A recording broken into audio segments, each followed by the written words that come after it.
Hello hi ಎಲ್ಲರಿಗೂ ನಮಸ್ಕಾರ. Welcome back my YouTube channel. ಸ್ನೇಹಿತರೆ, ನನ್ನ ಹೆಸರು ರೇಖಾ. ನಾನಿರೋದು ಬೆಂಗಳೂರಲ್ಲಿ ನನ್ನದೇ ಆದಂಥ ಒಂದು ಪುಟ್ಟ ಕ್ಲೌಡ್ ಕಿಚನನ್ನು ನಡೆಸ್ತಾ ಇದ್ದೀನಿ.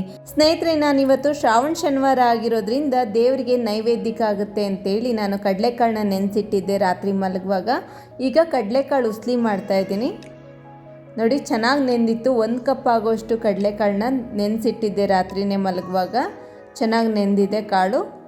ಈ ನೀರನ್ನ ಬಸ್ಕೊಂಡು ನಾನು ಕುಕ್ಕರ್ಗೆ ಹಾಕ್ಕೊತೀನಿ ಕಾಳನ್ನ. 3 ರಿಂದ 4 ವಿಸಿಲ್ ಕೂಗಿಸ್ಕೊತೀನಿ. ಕಾಳು ಚೆನ್ನಾಗಿ ಬೇಯ್ಕೊಳ್ಳುತ್ತೆ. ಈಗ ಇದಕ್ಕೆ ನಾನು ನೀರನ್ನ 2 ಕಪ್ ಹಾಕ್ತೀನಿ. 1 ಕಪ್ಪು ಕಡಲೆಕಾಳನ್ನ ನೆನೆಸಿದ್ದೆ ನಾನು. 2 ಕಪ್ ನೀರು ಹಾಕ್ತೀನಿ. ಈ ಕಟ್ಟೇನಿದೆ ಇದರಲ್ಲಿ ನಾನು ರಸಮ್ ಮಾಡ್ಕೊತೀನಿ, ಬಿಸಾಕೋದಿಲ್ಲ ನೀರನ್ನ. ಸ್ವಲ್ಪ ಕಾಳು ಬೇಯಲಿಕ್ಕೆ ಎಷ್ಟು ಬೇಕೋ ಅಷ್ಟು ಉಪ್ಪನ್ನ ಹಾಕಿ ಲಿಡ್ನ ಕ್ಲೋಸ್ ಮಾಡಿ 4 ವಿಸಿಲ್ ಕೂಗಿಸ್ಕೊತೀನಿ ನಾನು.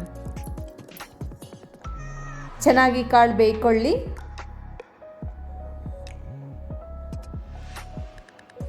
ಈಗ ವಿಸಿಲ್ ಕೂಗಿದ್ದಾಯಿತು, ಕುಕ್ಕರ್ ಸ್ವಲ್ಪ ತಣ್ಣಗೆ ಕೂಡ ಆಯಿತು. ಈಗ ಕಾಳು ಯಾವ ಮಟ್ಟಕ್ಕೆ ಬೆಂದಿದೆ ಅಂತ ನೋಡ್ತೀನಿ. ಕಾಳು ಕೂಡ ಅಷ್ಟೇ ಚೆನ್ನಾಗಿ ಬೆಂದಿತ್ತು. ಈಗ ಇದನ್ನು ನೀರನ್ನ ಸಪ್ರೇಟ್ ಮಾಡ್ಕೊತೀನಿ. ಇಲ್ಲಿ ಸಣ್ಣದೊಂದು ಮಿಕ್ಸಿ ಜಾರ್ ತೊಗೊಂಡಿದ್ದೀನಿ. 2 ಟೀ ಸ್ಪೂನ್ ಆಗೋಷ್ಟು ಫ್ರೆಶ್ ಆಗಿ ತುರಿದಂಥ ತೆಂಗಿನಕಾಯಿ ತುರಿ,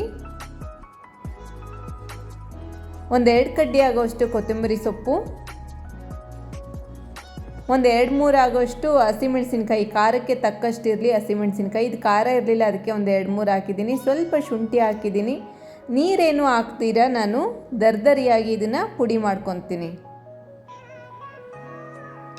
ನೀರೇನು ಹಾಕೋದು ಬೇಡ, ಇದಕ್ಕೆ ದರ್ದರಿಯಾಗಿ ಈ ರೀತಿ ರುಬ್ಕೊಂಡ್ರೆ ಸಾಕು. ಈಗ ಇದಕ್ಕೆ ಒಗ್ಗರಣೆ ಮಾಡ್ಕೋಬೇಕು. ಮೊದಲಿಗೆ ಒಂದು ಬಾಣಲಿ ಇಟ್ಕೊಂಡಿದ್ದೀನಿ. ಬಾಣಲಿ ಚೆನ್ನಾಗಿ ಬಿಸಿ ಆದ ತಕ್ಷಣ 1 ಟೀ ಸ್ಪೂನ್ ಆಗೋಷ್ಟು ಎಣ್ಣೆನ ಹಾಕ್ಕೊತಾ ಇದ್ದೀನಿ. ಜಾಸ್ತಿ ಏನು ಎಣ್ಣೆ ಬೇಕಾಗಲ್ಲ. ಎಣ್ಣೆ ಕಾದ ತಕ್ಷಣ ಸ್ವಲ್ಪ ಸಾಸಿವೆ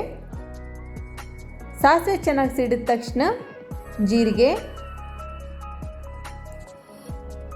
1 ಚಿಟಿಕೆ ಆಗೋಷ್ಟು ಹಿಂಗೆ ಹಾಕ್ತಾಯಿದ್ದೀನಿ. ಉರಿ ಕಮ್ಮಿ ಇಟ್ಕೊಂಡು ಕರಿಬೇವಿನ ಸೊಪ್ಪು ಸ್ವಲ್ಪ. ಉರಿ ಯಾವಾಗಲೂ ಕಮ್ಮಿ ಇಟ್ಕೊಳ್ಳಿ, ಸೀಬಾರ್ದು ಒಗ್ಗರಣೆ ಅದಕ್ಕೆ. ಈಗ ನಾನು ರುಬ್ಬಿಟ್ಕೊಂಡಿರೋಂಥ ಈ ತೆಂಗಿನಕಾಯಿ ಪೇಸ್ಟ್ ಏನಿತ್ತು ಇದನ್ನು ಹಾಕ್ಕೊಂಡು, ತೆಂಗಿನಕಾಯಿ ಹಾಕಿದ ಮೇಲೆ ಉರಿ ಏನಾದರೂ ಜಾಸ್ತಿ ಇದು ತೆಂಗಿನಕಾಯಿ ಸೀದೋದ್ರೆ ತಿನ್ನೋದಕ್ಕಾಗಲ್ಲ. ಹಂಗಾಗಿ ಉರಿ ಕಮ್ಮಿ ಇಟ್ಕೊಳ್ಳಿ. 1 ಚಿಟಿಕೆ ಆಗೋಷ್ಟು ಅರಿಶಿನ ಪುಡಿನ ಸೇರಿಸ್ಕೊತಾ ಇದ್ದೀನಿ. ಇವಾಗ ಚೆನ್ನಾಗಿ ಇದನ್ನು ಒಂದು ಒಳ್ಳೆ ಮಿಕ್ಸ್ ಕೊಡಬೇಕು. ನಾನು ಉಪ್ಪನ್ನ ಕಾಳು ಬೇಯಲಿಕ್ಕೆ ಹಾಕಿದ್ದೆ. ಸ್ವಲ್ಪ ಉಪ್ಪು ಬೇಕಂತ ಅನ್ನಿಸ್ತು, ಹಂಗಾಗಿ ಒಂಚೂರು ಹಾಕ್ಕೊತಾ ಇದ್ದೀನಿ. ಅವಶ್ಯಕತೆ ಇದ್ದರೆ ನೀವು ಈ ಟೈಮಲ್ಲಿ ಹಾಕ್ಕೊಳ್ಳಿ ಉಪ್ಪನ್ನ. ಬೇಯಿಸಿ ಇಟ್ಕೊಂಡಿರೋವಂಥ ಕಡಲೆಕಾಳನ್ನ ಸೇರಿಸ್ಕೊಂಡು ಚೆನ್ನಾಗಿ ಒಂದು ಒಳ್ಳೆ ಮಿಕ್ಸ್ ಕೊಡ್ತೀನಿ. ಬಹಳ ರುಚಿಯಾಗಿರುತ್ತೆ ಈ ಒಂದು ಉಸ್ಲಿ.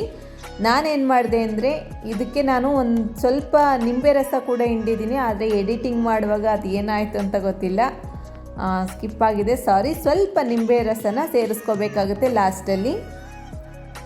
ನೋಡಿ, ಈ ರೀತಿ ಬಹಳ ಚೆನ್ನಾಗಿ ಬಂದಿತ್ತು. ಇವಾಗ ಶ್ರಾವಣ ಮಾಸ ಅಲ್ವಾ, ಭಾಳಷ್ಟು ಕಡೆ ದೇವಸ್ಥಾನಗಳಿಗೆಲ್ಲ ಈ ರೀತಿ ಮಾಡಿ ನಾವು ತೊಗೊಂಡೋಗಿ ಕೊಟ್ಟರೆ ಕೂಡ ತುಂಬ ಒಳ್ಳೆಯದಾಗುತ್ತೆ. ನಾನಿವತ್ತು ದೇವರ ನೈವೇದ್ಯಕ್ಕೆ ಕೂಡ ನಾನು ಇದನ್ನೇ ಇಟ್ಟಿದ್ದೆ. ಭಾಳ ಚೆನ್ನಾಗಿ ಬಂದಿತ್ತು.